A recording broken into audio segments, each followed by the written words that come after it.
April மாதத்தை பொறுத்தவரையில் தமிழகத்தில் வந்து கடலோர பகுதியில் 36 டிகிரி தொடங்கி உள்பகுதியில் 40 டிகிரி வரை அதிகமாக சராசரியாக பதிவானது. அதிகபட்சமாக ஈரோட்டில் 41.2 டிகிரி செல்சியஸ் பதிவானது.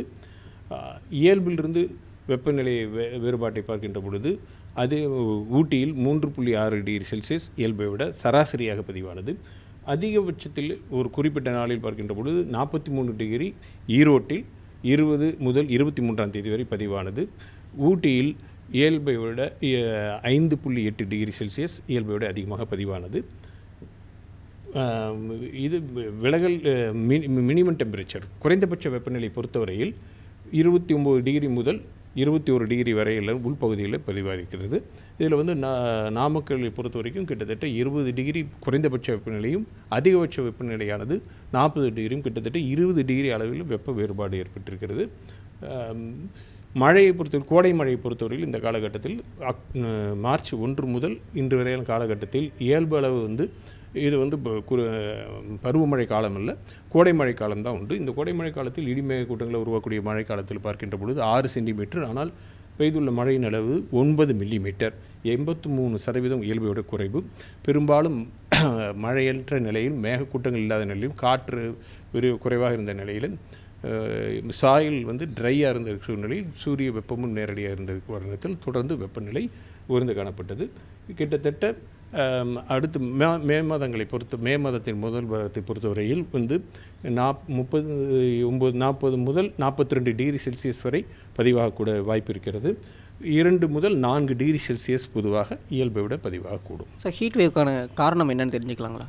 ஹீட் வேவ் வந்து கோடை காலத்தில் இந்த தடவை நம்ம பார்க்கின்ற பொழுது வந்து இயல்பை விட அதிகமாக தான் இருக்குது. நமக்கு வந்து காற்றில் ஈரப்பதம் குறைவு, மேகக்கூட்டங்கள் குறைவு, நமக்கு வந்து சூரிய வெளிச்சம் நேரடியாக போகுது, மழையே இல்லை, சாயில் வச்சிருக்கு, ஒரு ரீஜனல் எஃபெக்டோட லோக்கல் எஃபெக்டும் இருக்கும், நிறைய மாற்றங்கள் செஞ்சுருக்கிறோம். அதனால் வந்து நம்ம இயல்பு சுற்றியில் இருக்கின்ற காரணத்தினால் வந்து வெப்பநிலை அதிகமாக காணப்படுகிறது. ஸோ இப்போது ஹீட் வேவ் அண்ட் கிளைமேட்டிக் சேஞ்சோட இம்பேக்ட் என்ன ஹீட் வேவ் மேலே? நம்ம ஸ்லோவாக தான் சேஞ்சஸ் வரும். கிளைமேட் சேஞ்ச் உடனே அடுத்தடுத்த மாதத்தில் தெரியாது, ஸ்லோவாக தான் நம்ம பார்த்துட்ருக்குறோம். கடந்த காலகட்டத்திலாம் பார்க்கின்ற பொழுது பெருமழை உருவாகுது குறுகிய காலத்தில். நம்ம இந்த காலகட்டத்தில் நமக்கு வந்து வெப்பம் இயல்பை விட அதிகமாக பதிவாயிருக்கிறது. ஸோ எந்தெந்த மாவட்டங்களெல்லாம் அதிகமான ஹீட் வந்து நார்மலை விட அதிகமாக இருக்கும்? பொதுவாக பார்த்துக்கின்ற பொழுது மேற்கு மாவட்டங்கள் மற்றும் வடமேற்கு மாவட்டங்கள் வந்து ஈரோடு, சேலம், தருமபுரி, கிருஷ்ணகிரி உள்ளிட்ட அந்த திருப்பத்தூர் உள்ளிட்ட மாவட்டங்களில் இயல்பை விட அதிகமாக பதிவாகும். ஸோ இப்போது தென் மாவட்டங்களில் ரீசெண்ட் டைமில் சின்ன சின்ன இடத்துல கோடை மழை நம்ம எதிர்பார்த்தோம். இந்த மாதிரி தமிழ்நாட்டில் விரைவான இடத்துல எப்போது நம்ம எதிர்பார்க்கலாம்?